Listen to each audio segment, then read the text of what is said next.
So Sam Brown, welcome to this update that I wanted to do. I mean, it's a while back that we talked, and to be honest, that interview stayed with me for such a long time because during that interview, you talked about so many things, about the problems with the record company back then at the time of Stop.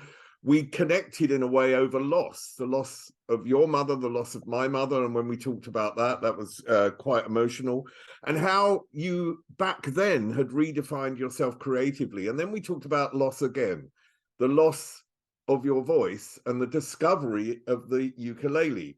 Yes. So I was pretty surprised when it came up that you'd recorded and released a new album. And what was really interesting about it is that you obviously had so many restrictions on your voice, but you created something that again defined yourself differently. So tell me about how you sort of went from the loss of voice to defining yourself differently creatively.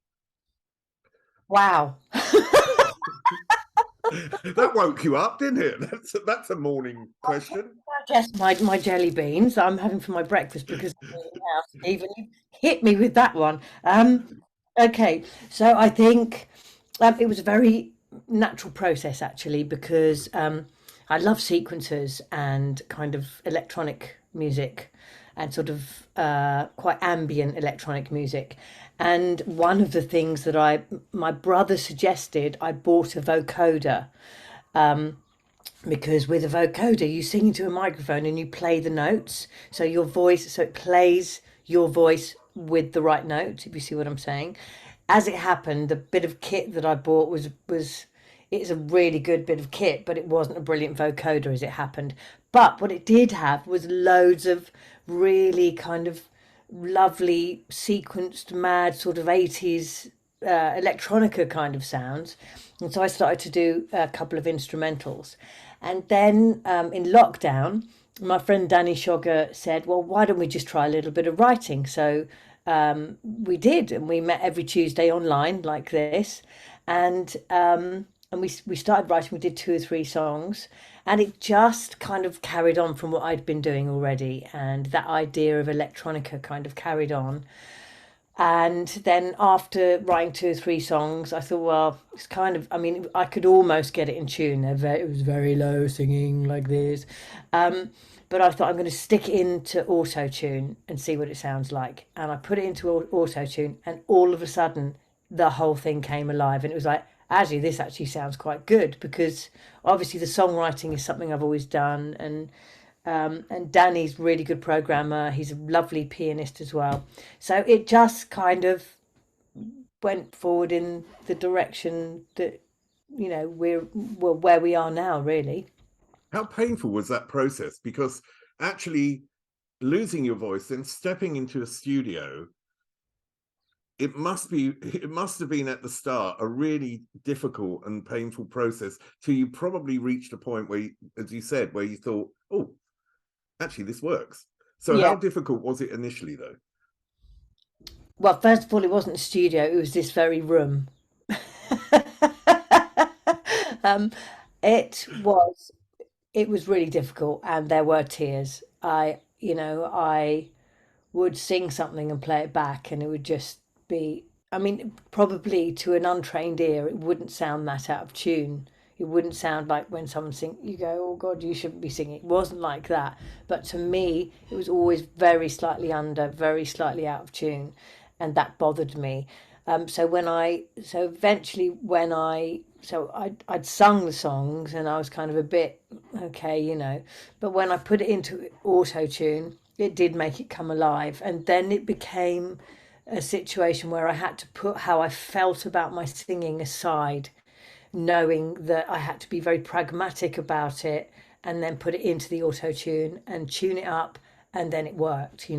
So it's kind of singing it without, there was no joy in singing it. It was just kind of getting it as good as I possibly could. But then when it was tuned up, it worked. So it was upsetting, but it was definitely worth it. There were great rewards at the end. That was the thing. I mean, I absolutely love it. And I was thinking, okay, I've got to check out, am I the only person that absolutely loves this? And the reviews are overwhelmingly positive. So how has that affected your confidence that you've gone from this position, and I presume there was, a period of a real lack of confidence for losing your voice, and then you make an album and then you get these amazing reviews. So I just wondered how if that has changed you. Um, I don't. It's made me happy. I don't think it's changed me. I think that actually making music is a really interesting thing because, for me, you make something that you want to be good. So your goal is not to have loads of adoring fans. Your goal is to make something that you're proud of, which I have done. Um, the fact I've never been very confident to be perfectly honest with you. It's more that it's just music has always been there, and I've kind of it's something felt I've had. It's like a compulsion almost. I'd wake up in the middle of the night with a song in my head, go, oh, I'm gonna have to get up and write this down, or I'm gonna have to go and do a little kind of recording. So it's always just been there. And it's never been any different, even without my voice. The difference is I absolutely, there's no way I would put myself through the stress of doing it because I knew it was going to be hard work. But the fact that people love it, and it's quite overwhelming. I mean, you know, in fact, the only people who don't seem to like it are people who are the old fellas of the music industry. They weren't particularly bothered by it because the first thing I did was played it to people that I knew. But then when it started to go out to people, everyone was like, "Wow, this, as you said, the unbelievable." It's fantastic. It's fantastic, and it's. I hope that it's an inspiring story, Steve. It is an inspiring story, but also the album is an inspiring story in the sense that a lot of the tracks seem to reflect, your life journey. I don't really like that word, but what's happened in your life. And if you look at the single "Doll," and then you got this track "Marionette," "Doll" is very specifically about, or it feels about that how you were treated by the record industry, a reflection of that. And you sort of parody it, and your image and everything that goes with that.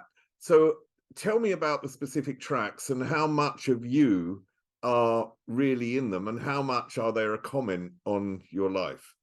Well, I think it's a real mixture of everything. The lyrics are really quite specific, but I think they also apply to other people as well. So the first, the opening words of the album are "It's okay to be broken," and I think that's what that song is about. It happens to everybody. You just got to go round it or through it or whatever you have to do, but it's all right and it will pass.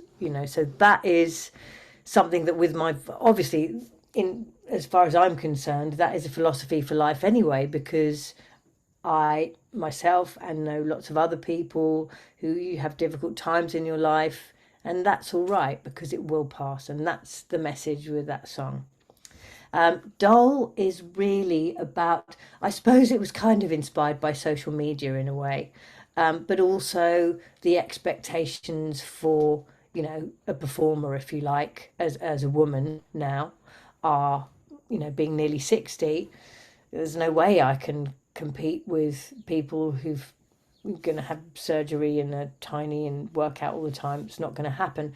But having said that, the song "Doll" is not a judgment.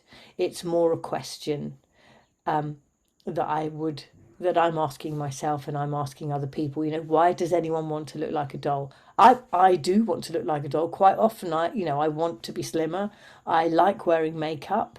I wouldn't ever have anything put into my face or any of my body that's not already organically there. um, and I wouldn't have things, I wouldn't have surgery, but I do like to make an effort, and I'm interested in the way I look and the way other people look. I love fashion, I love it. It's another form of creativity, and I think it's fantastic that on social media, young people can present themselves the way they want to be seen. I think that's a very positive thing. So the song "Doll" isn't a sneery look at social media. It's more questioning what you want to look like. You know, why do you want to look like that? It's more just asking the question. There's no answer there. There's no answer in the song. So that also inspired my friend Ren Brocklehurst. He had the idea for the photo shoot. He's an amazing photographer, and he did. I mean, I don't know how many of your listeners, watchers, will have seen the artwork, but basically, I'm sort of so I've got a sort of articulated neck, and I've got hair roots like a Cindy doll. So it's quite well done, I think. I mean, Ren's is amazing. So yeah, so he came up with that idea, and so we kind of just went with it. To be honest, I felt that the artwork sort of gelled the whole thing together. Do you know what I mean? It really then made it sort of like the whole sort of concept Yeah. album in a sense, and then made it all make complete sense. You mentioned it's okay to be broken. Do you think you're a weeble? I'm Humpty Dumpty. Uh, Do you know what I mean? Because I always think I'm a bit of a weeble, you know, get a knock and then I'm down and then I'm up again the next day, you know. well, you have to be like that, don't you? I mean, I must admit to, as I get older, feeling less resilient and more protective towards myself. I think we become a bit more cautious, don't we, about throwing ourselves into things as we get older, perhaps. Well, I know I have. But yeah, definitely a bit of a weeble, Steve. I mean, what's interesting about this album, number 8, is of course, you know, if we go through the albums, April Moon, 43 Minutes, Box, Reboot, Of the Moment, Wednesday, the Something of April, number 8, the ones that spell out your Brown. name. Aren't you start wishing that you actually started off and used your original name, Samantha? Because then you'd have a few more letters. No, it's true, but maybe I don't know. Possibly that joke is told. I don't mean you. I mean, it's time to move on to a different idea, perhaps. There, I don't know. I could do anther, I suppose. And also, I think that this album, what's really beautiful about this album, I've been playing it to death, and I really do love it. But what's beautiful about this album is that redefinition is the start. It's not the end of something; it's the start of something. Yeah, no, definitely. I mean, it has made me realize that I can make music, and I'm dying to make music. I love it. I can't all the time because I have to work for a living like everyone else. So my job is teaching ukulele, which I love. Um, but it does take up a lot of my time and energy when I'm teaching. I have so I have 3 online groups and 5 in-person groups. So that's 8 clubs a week and 1 monthly in London.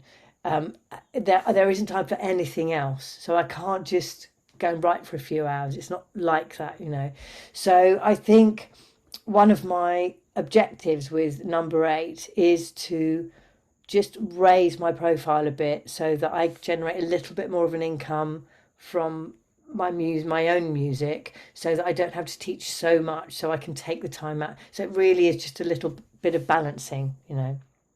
Well, as I said at the beginning, I was absolutely thrilled to know that you'd recorded a new album, and even more thrilled to listen to it and to Oh, really love it. and And I love seeing you. Every time I see you, I just think, oh, this is wonderful. Sam Brown, well, thank you. feelings mutual, Steve.